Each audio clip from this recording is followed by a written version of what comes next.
Assalamualaikum warahmatullahi wabarakatuh. Perkenalkan sebelumnya, nama saya Irene Mugiati. Kalian bisa memanggil saya Bu Iren. Di kelas kalian selama 1 tahun ke depan, saya akan mengajarkan mata pelajaran simulasi dan komunikasi digital atau biasa disebut dengan SIMDIK. Saya harap kalian tetap semangat belajar walaupun kita belajar dari rumah. Untuk pertama-tama, saya akan menjelaskan terlebih dahulu apa sih itu SIMDIK atau simulasi dan komunikasi digital. Nah, jadi apa itu simulasi dan komunikasi digital? Di sini saya akan menjelaskan satu persatu kata dari simulasi, komunikasi, dan digital. Simulasi adalah metode percobaan atau eksperimen untuk memecahkan masalah dengan meniru kondisi nyata melalui media pendukung.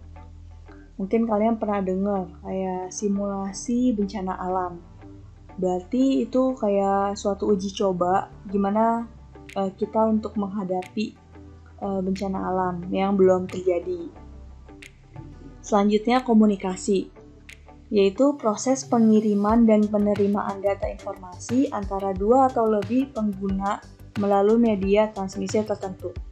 Ya, saat kita berbicara pun itu kita sudah melakukan yang namanya komunikasi. Kemudian digital adalah suatu benda yang mempresentasikan setiap data, baik file gambar, audio, video, maupun grafis yang dihasilkan perangkat elektronik seperti komputer. Nah, kalau kita satukan ketiga kata ini, jadi memiliki arti cara agar komunikasi antar pengguna dengan pekerjaan keseharian menjadi lebih mudah dengan menggunakan perangkat digital dalam bentuk simulasi. Nah, jadi kalian ini kan siswa-siswi SMK, dimana kalau SMK itu setelah lulus kan pengennya langsung kerja. Nah, di mata pelajaran SIMDIK ini kita akan mempelajari nih penggunaan komputer, seperti apa sih yang biasa digunakan orang-orang untuk bekerja. Nah, jadi materi selama 1 semester ini kita akan mempelajari mengenai logika dan algoritma, kemudian peta konsep. Nah, kemudian ini aplikasi dari pengolah kata atau Microsoft Word, aplikasi pengolah angka atau Microsoft Excel, aplikasi untuk presentasi yaitu Microsoft PowerPoint, dan aplikasi pembuatan e-book. Dimana nantinya materi ini pastinya akan sangat berguna untuk kalian, gak cuma di sekolah. Insya Allah setelah kalian lulus nanti pun materi-materi ini akan berguna. Nah, kita langsung saja masuk ke materi pertama, yaitu logika dan algoritma. Pengertian logika. Jadi logika itu berasal dari kata Yunani kuno, yaitu logos, yang berarti hasil pertimbangan akal pikiran yang diutarakan lewat kata dan dinyatakan dalam bahasa. Nah, kalau logika itu erat kaitannya nih sama pekerjaan berpikir ya. Jadi pengertian lainnya dari logika adalah kemampuan cara berpikir seseorang dalam suatu permasalahan untuk memberikan solusi atau kebenaran yang dapat dibuktikan oleh akal dan fakta. Kemudian pengertian dari algoritma. Algoritma itu berasal dari nama ilmuwan Arab. Kalau kalian pernah dengar itu Al-Khawarizmi. Jadi Muhammad bin Musa Al-Khawarizmi, penulis buku berjudul Al-Jabar wal Muqabalah, adalah asal mula dari nama algoritma. Kata Al-Khawarizmi dibaca orang barat menjadi algoritm, yang kemudian lambat laun menjadi algoritm, diserap dalam bahasa Indonesia menjadi algoritma. Menurut Rinaldi Munir, algoritma adalah urutan langkah-langkah logis penyelesaian masalah yang disusun secara sistematis. Dari pengertian di atas dapat disimpulkan bahwa logika dan algoritma adalah ilmu yang mempelajari cara penyelesaian suatu masalah berdasarkan urutan langkah-langkah terbatas yang disusun secara sistematis dan menggunakan bahasa yang logis dengan tujuan tertentu. Nah, kenapa sih di mata pelajaran Sundik ini materi pertama yang kita pelajari adalah logika dan algoritma? Karena pada dasarnya perangkat digital atau komputer yang kita gunakan itu membutuhkan algoritma. Komputer mampu melakukan perintah yang manusia instruksikan karena komputer dilengkapi dengan pemrograman komputer yang sebelumnya telah dibuat oleh manusia. Agar komputer mampu mengerjakan perintah yang akan dieksekusi, diperlukanlah suatu program komputer. Nah, dalam pembuatan program ini harus menggunakan algoritma. Sederhananya, ketika kita mengetik huruf B pada keyboard, kemudian pada layar itu muncul huruf B, nah itu juga menggunakan suatu algoritma. Algoritma ini bukan hanya digunakan pada komputer, namun juga dapat digunakan dalam kehidupan sehari-hari. Nah, contohnya, misalnya di sini ada dua gelas. Gelas A itu berisi air berwarna biru dan gelas B berisi air berwarna merah. Nah, kemudian di sini kita pengen menukar nih isi dalam gelas tersebut, di mana nantinya A itu berwarna merah dan B itu berwarna biru. Nah, jadi algoritma itu adalah langkah-langkahnya. Langkah-langkah apa saja sih yang harus kita lakukan untuk menyelesaikan masalah tersebut? Nah, yang pertama itu, kalau dari contoh ini, langkah pertama itu kita siapkan terlebih dahulu gelas C. Nah, kemudian kita tuangkan isi di dalam gelas A ke dalam gelas C. Nah, kemudian kan gelas A ini nantinya kosong. Nah, lalu kita tuangkan isi di dalam gelas B ke dalam gelas A. Lalu isi yang tadi dalam gelas C yang berwarna biru kita tuangkan ke dalam gelas B. Nah, kemudian selesai. Jadi bertukar kan. Yang tadinya gelas A itu berisi air berwarna biru, kemudian berganti menjadi warna merah. Dan yang di gelas B yang awalnya berwarna merah menjadi berwarna biru. Nah, ini contoh sederhananya. Ini algoritma itu adalah langkah-langkahnya nih dalam menyelesaikan suatu masalah. Nah, kalau dari contoh yang tadi sudah dijabarkan, kita bisa membuat kesimpulan. Jadi logika yang tadi ada contoh itu adalah gimana sih cara memindahkan isi di dalam gelas A itu ke dalam gelas B. Itu. Kemudian algoritma atau langkah-langkahnya dalam menyelesaikan masalah tersebut itu dijabarkan seperti ini langkah-langkahnya. Tuh. Lalu cara penulisan algoritma. Nah, dalam menuliskan suatu langkah-langkah untuk menyelesaikan suatu masalah, itu ada 3 cara kita menuliskannya. Cara penulisan algoritma yang pertama yaitu dengan kalimat deskriptif atau dideskripsikan. Yang kedua, flowchart atau diagram alir. Dan yang ketiga, pseudokode. Nah, untuk yang pertama, itu kayak tadi ya, kita deskripsikan dalam kata-kata, itu dalam kalimat yang kita buat sebagai poin nih, poin 1 sampai 5. Ini contoh algoritma yang kita tulis dalam bentuk kalimat deskriptif. Nah, jadi cara yang kedua dalam membuat langkah-langkah atau algoritma itu dengan flowchart atau diagram alir seperti ini.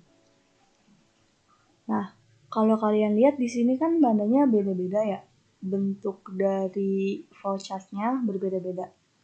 Ini apakah saya membuat ini hanya untuk variasi aja atau memang ada tujuan tertentu dalam bentuk-bentuk flowchart ini?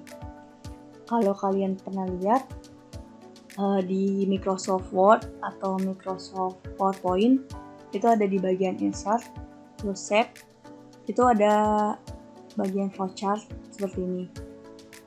Nah, di sini kan ada banyak bentuk-bentuk. Nah, dan ternyata masing-masing dari bentuk flowchart ini atau masing-masing dari simbol flowchart ini memiliki fungsi tersendiri. Nah, jadi di sini ada beberapa simbol flowchart.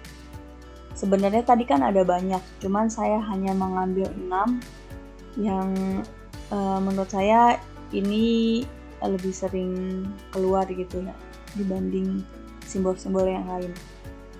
Jadi yang pertama itu ada simbol yang bentuknya seperti ini. Nah, kalau yang bentuknya seperti ini namanya terminator. Fungsinya itu sebagai permulaan atau akhir program. Nah, kalau kalian lihat tadi yang di flowchart tadi, untuk awal mulanya kan dia bentuknya seperti ini ya, bentuknya seperti terminator. Nah, kemudian ada lagi simbol flow line. Panah ini menandakan atau fungsinya itu sebagai arah aliran program. Untuk satu langkah dengan langkah yang lainnya itu dihubungkan dengan simbol flow line ini. Kemudian ada simbol preparation yang bentuknya seperti ini. Nah, fungsinya adalah untuk persiapan yang dapat dilakukan sebelum menuju ke langkah berikutnya. Kayak tadi contohnya itu kalau misalnya kita mau memindahkan air ya, yang tadi, berarti kan persiapannya itu kita butuh gelas C. Nah, berarti pakai tanda yang seperti ini. Kemudian ada lagi simbol persegi panjang, itu namanya proses. Fungsinya itu adalah untuk proses yang dilaksanakan pada tahap tertentu. Ada lagi yang bentuknya jejer genjang, itu namanya input atau output data.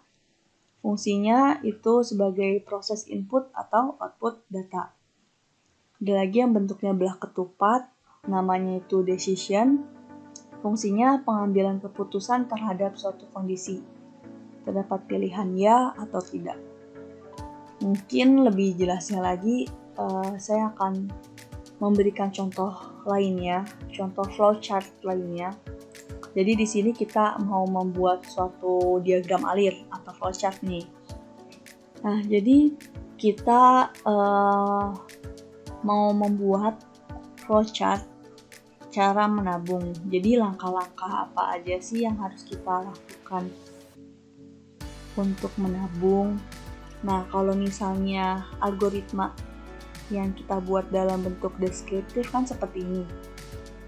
Tapi kan kita mau buat algoritmanya itu dalam bentuk flowchart, dalam bentuk diagram alir, seperti contoh sebelumnya. Ini kan untuk langkah yang pertama itu kan kita mendatangi bank. Nah, jadi kita tulis aja dulu untuk sebagai awalan itu kita tulis mulai. Nah, diingat-ingat pokoknya untuk bentuk-bentuk dari flowchart-nya, bentuk dan fungsi dari flowchart-nya. Jadi kalau yang flowchart permulaan itu adalah terminator yang bentuknya seperti ini. Kemudian langkah selanjutnya adalah mengisi formulir. Nah, karena di sini ada kata mengisi, itu kan berarti kita ada proses input, ya, input atau memasukkan suatu data. Berarti kita menggunakan simbol jajar genjang yang ini, mengisi formulir. Nah, jadi untuk yang ketiga, sini kan langkahnya itu memberikan formulir tabungan dan uang. Jika belum ada tabungan, maka membuat tabungannya terlebih dahulu dengan melengkapi berkas. Nah, jadi ada pilihannya kan.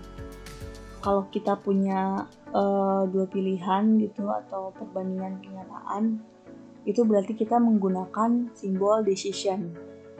Jadi kalau misalnya kita punya formulirnya, kita punya tabungannya, berarti kita lanjut ke langkah berikutnya. Tapi kalau belum, berarti kita harus melengkapi berkasnya terlebih dahulu. Jadi, flowchart yang dibuat adalah seperti ini. Nah, kemudian selanjutnya ini yang keempat, mengisi data ke buku besar. Jadi setelah langkah berikutnya, jadi kalau misalnya nih tadi ya, kita nggak punya tabungan, berarti kita diagramnya ke samping dulu nih. Kita harus melengkapi berkas terlebih dahulu. Kalau misalnya kita udah punya, ya udah lanjut ke tahap berikutnya, bawah. Mengisi data buku besar, sama kayak sebelumnya ya, yang tahap kedua. Karena ada kata mengisinya, maka kita menggunakan simbol yang jajar genjang. Kemudian tahap selanjutnya yaitu kita memparaf dan tellernya itu memberikan buku tabungan ke kita. Jadi itu ada suatu proses ya. Jadi simbolnya ini yang persegi panjang. Kemudian selesai. Nah, untuk selesainya juga sama kayak simbol yang awal, pakai terminator. Bentuknya seperti ini. Nah, sampai sini ada pertanyaan. Jika memang ada pertanyaan, bisa kalian tanyakan di kolom komentar. Kemudian saya akan memberikan suatu tugas, yaitu buatlah flowchart cara menyalakan komputer. Nah, jadi kan sebelumnya tadi kalian udah mendengarkan ya materi dari saya, mulai dari pengertian logika itu apa, algoritma itu apa, dan bagaimana cara membuat flowchart. Jadi sekarang saya memberikan tugas untuk membuat flowchart cara menyalakan komputer. Kan kalau langkah-langkahnya apa aja kalau nyalain komputer? Pertama kan ketika mulai mau menyalakan komputer itu kita harus mencolokkan kabel ke stop kontak terlebih dahulu. Setelah kita nyolokin kabelnya, kemudian kita nyalakan atau tekan tombol CPU-nya. Nah, kalau misalnya CPU-nya nggak nyala, berarti kita harus mengecek power supply-nya. Tapi kalau misalnya udah nyala, berarti ke tahap berikutnya, yaitu kita menyalakan atau menekan tombol monitor. Nah, kalau misalnya tombol monitor yang nggak nyala, berarti kita cek dulu tuh VGA card, mainboard atau memorinya. Tapi kalau misalnya udah bisa nyala tombol monitornya, berarti yaudah, nanti langsung muncul tampilan desktopnya, komputer siap digunakan dan selesai. Nah, coba dikerjakan ya. Jadi nanti dikumpulkan di Google Classroom di masing-masing kelas.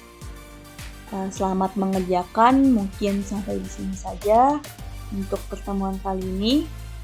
Kurang lebihnya mohon maaf. Wassalamualaikum warahmatullahi wabarakatuh.